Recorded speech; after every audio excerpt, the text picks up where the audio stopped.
Welcome back to Top 5 Auto Repairs.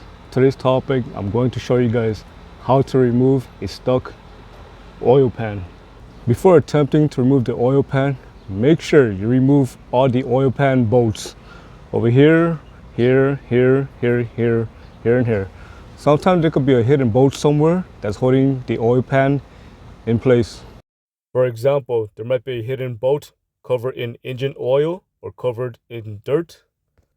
Check for hidden bolts right behind the flex plate or flywheel cover. You can also call it the torque converter cover as well. There may be a bolt going to the timing cover as well.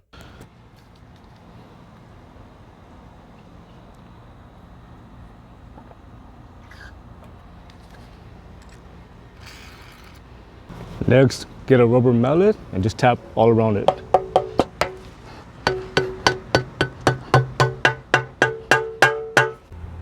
If a rubber mallet didn't work, get yourself a wooden block and a hammer and just start tapping on it. Make sure you go gently because you can actually break the oil pan by doing it like this, so be careful.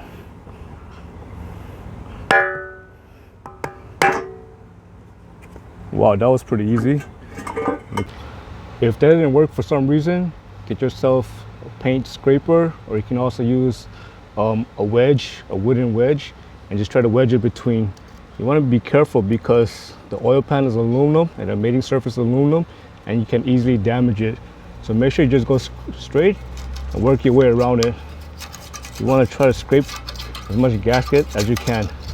If that didn't work, you can also try to hammer it in, but make sure you go straight. And again, just work your way around it, and by then you should be able to remove the oil pan. I hope you found this video useful. As always, thank you for watching. Subscribe to Top 5 Auto Repairs.